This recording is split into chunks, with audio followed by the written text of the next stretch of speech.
Oi, sou Tucker. Eu sou Sophie. E somos SOFI TUKKER. E vocês estão escutando a 89, a Rádio Rock. Fala galera, beleza? Eu sou o Wendell Correia e hoje eu vou conversar com a dupla SOFI TUKKER, atração do Lollapalooza Brasil. Eles tocam no sábado, dia 25 de março, e a 89 é a rádio oficial do Lollapalooza que vai acontecer no Autódromo de Interlagos. Trocar ideia com eles sobre essa apresentação, claro, e também falar sobre o novo álbum que eles lançaram, chamado Wet Tennis. São fãs do Brasil, tem várias músicas que eles cantam em português. Claro que eu também vou trocar ideia com eles sobre isso e muito mais, tudo com exclusividade para 89, a Rádio Rock. How are you?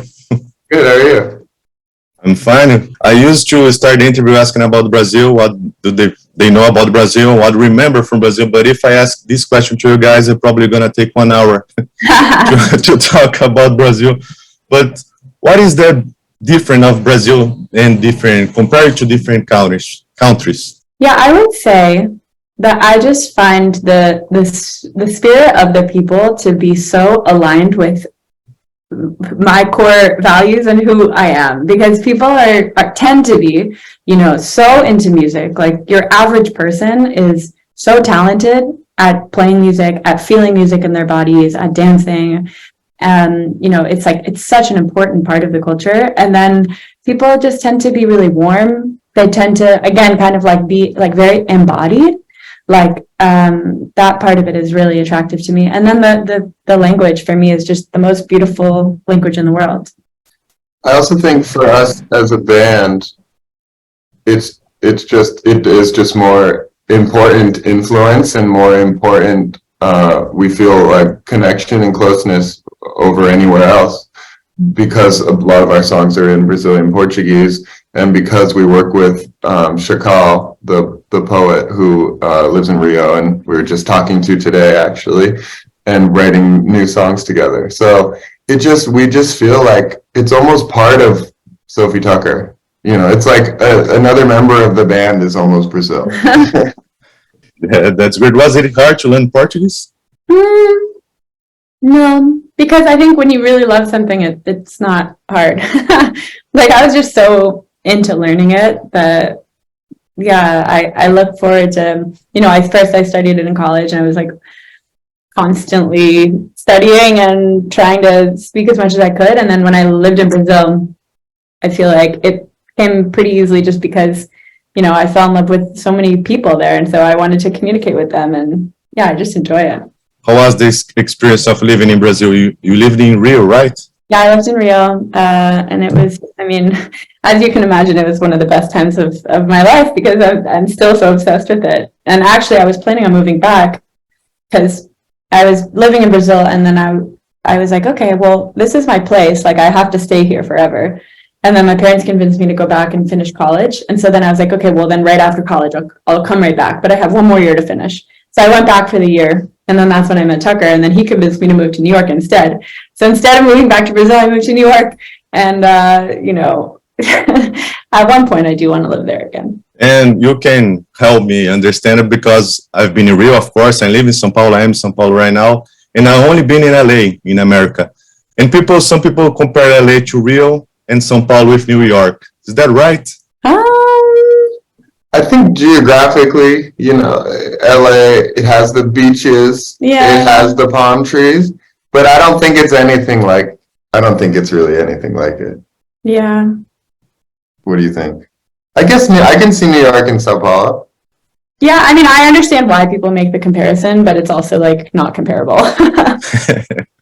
That's interesting. And you have a song with a Brazilian singer, Pablo Vittar, Energia Part 2. How was working? It was awesome. Yeah, she basically was like commenting on our song Energia at the time. And we were like, oh my God, Pablo Vittar just commented on our song. And so we were like, well, actually, we're working on a remix of it. Like, we're making a part 2. Do you want to be on it? And she said, yeah. And then it happened really quickly. And we filmed the video in Lisbon. We met up together and got to meet basically like on the set of the music video, and then got to perform at Coachella together. So we have an amazing friendship. And yeah, it's so cool to have a song with her. She's the most talented, just incredible human. You should invite her to play in Lollapalooza.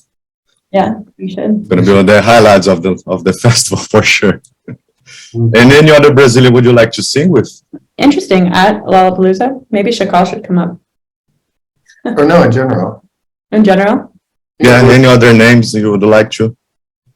Yeah, I mean, I'm obsessed with Gilberto Gil. He's sort of like my idol. That would be really cool. Yeah. I don't know if you know that, but you guys are going to play on the same day of Gilson. That is the son and grandsons of Gilberto Gil. Oh, on the same day? On the same day. So you gotta make it. Oh my God, I want to meet. Well, I don't know if Gilberto Gil is going to be there, but we hope so as well. Right. Yeah, close Probably enough. will be, though. That's really cool. Fun. Wow. Yeah. So fun. And also, I know you guys are a huge fan of Tropicalia, and we lost Gal Costa last year. Are you preparing any kind of homage to her? Actually, that's a great idea. I wonder what we could do. Like, our sets are usually so high energy and so kind of like huge, like, you know, electronic bangers, usually when we perform for festivals especially.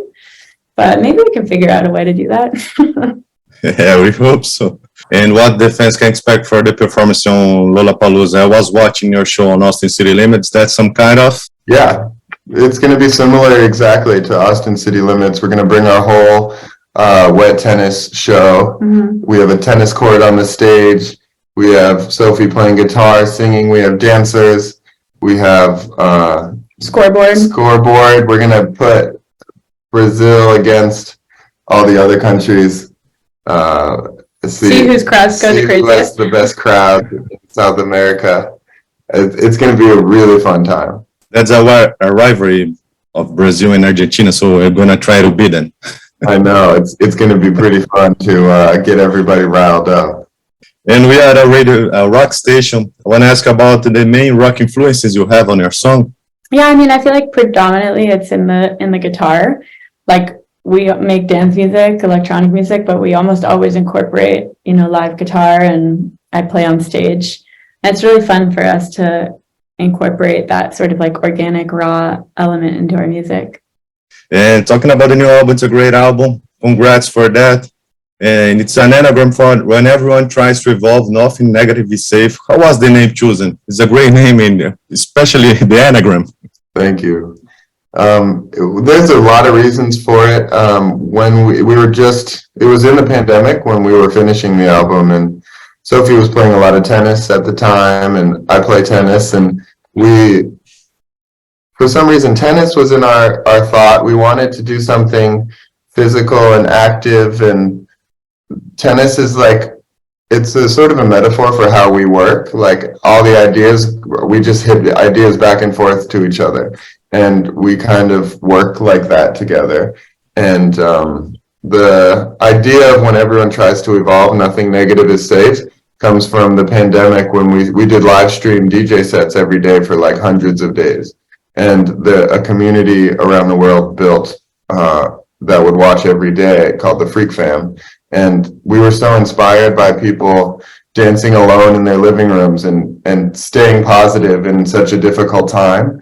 And we wanted to make sure we paid homage to that with this album. So that's what the acronym stands for, really. And you also have another sport important in your life, especially you. You used to play basketball. And the album had a song called Larry Bird. Yes. You used the number 33 when we were playing. What means the song for you, and do you still play basketball? And any thoughts? I believe you are a Boston Celtics fan. Any thoughts about them? Yes, big Boston Celtics fan. We're really good this year, so that's fun. I grew up, playing basketball. I played in college. My dad used to tell me stories about Larry Bird, who's one of the greatest players of all time and most famous Celtics player.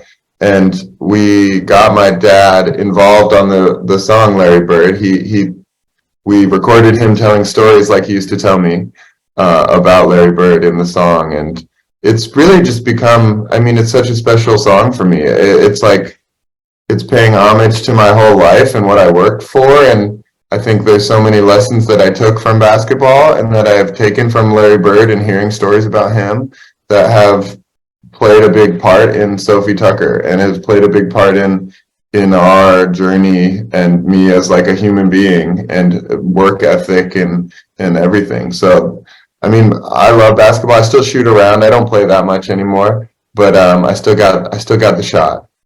And the opening track, Kaki, it's a song you sing in Portuguese, the opening track of the album, great video as well.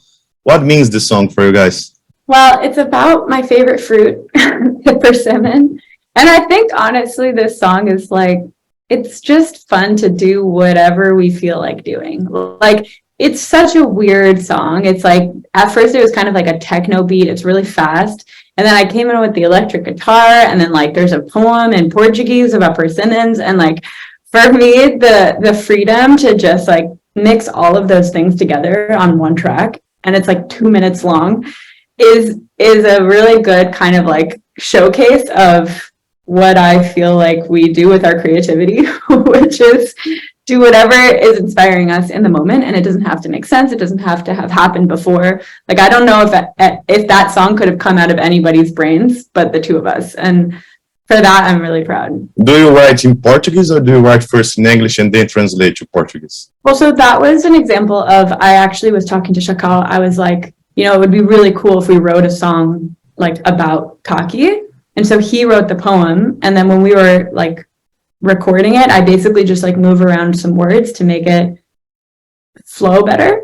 But, you know, that's a collaboration with Shakal. Thank you so much for your time. Look forward to see you guys and meet you personally in Brazil. Yes, can't wait. Amazing. Can't wait. Thank you so much. Have a great day. Oi, sou Tucker. E sou Sophie, E somos somos Sophie Sophie Tucker. Tucker. Estamos ansiosos de fazer um show em Lollapalooza. Até logo. 89, a Rádio Rock.